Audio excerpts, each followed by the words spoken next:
The first thing you need to do as you're starting a digital marketing agency is you need to define what niche you're going to work in. The idea of serving everyone in everything is fucking terrible. You're never going to accomplish anything. You're never going to make any money. So let's talk a little bit about how to pick a niche and what's an example of what some niches are. Things that are really popular today are like e-commerce. If you could become an e-commerce marketing specialist that knows how to drive traffic and conversion to Amazon listings, Shopify stores, or can help people set up multi-sales channels, you're going to make a lot of money and you're going to make it really fast. The reality is though, if you're good at that, don't sell services, find a product and sell it yourself. Bank the money, build a brand, sell it for big bucks. I've seen a lot of people do it recently. But if you are going to get into the digital marketing services side of the business, let's talk about some of the different types of niches that you can get in. The first one is lead gen.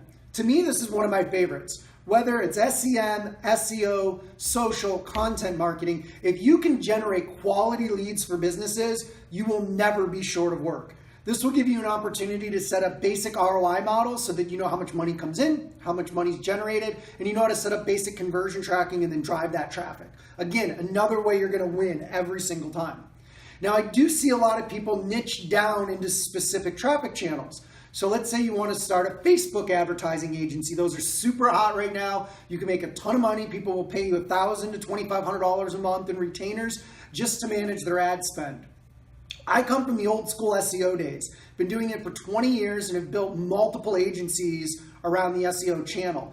Really, when it comes to SEO and SEM, you do have to have some semblance of lead gen. People will no longer pay you just to get their website to rank. You haven't been able to do that for maybe 5 years. Now they really want to see ROI on their money. So if you're going to go into channel marketing, then pick one of those channels and become the best in the world at it. Write a book on it. Write case studies on it. Make sure that you're using it in your own marketing so that if you are selling SEO, that your website ranks number 1, 2, or 3 for the primary keywords so that you're actually eating your own dog food.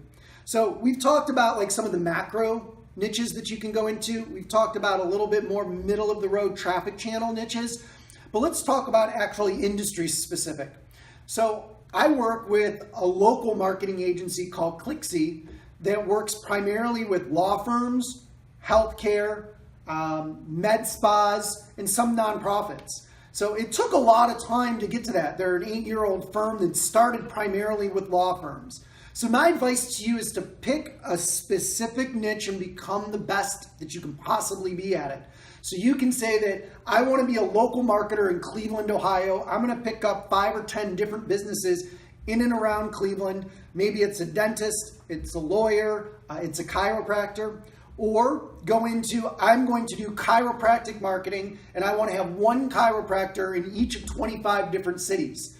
When you pick those types of specialties, you can then focus on growing that. You want to be the local marketer in Cleveland. Build brand awareness, go to events, join the Chamber of Commerce. You want to be the chiropractic marketer in the United States. Get a list and promise yourself that you'll have one client in every major city in 1 year and then pound that list until you have it. So there's a lot of different options, but the most important thing that I can get across to you in this video is that you have to pick something. If you go at it that you're going to sell everything to everyone, you're going to accomplish nothing, you're going to burn out, and you're going to be broke. So in this video, we talked about picking a niche. Before you watch the next video, I want you to sit down and jot down some ideas. Come up with 3 or 4 different niches that you can go into, and then go on to the next video. You don't have to have an absolute final solution now. I'm going to work with you to build this business throughout this video series, but at least have some ideas, and don't watch the next video until you have that down. Thank you.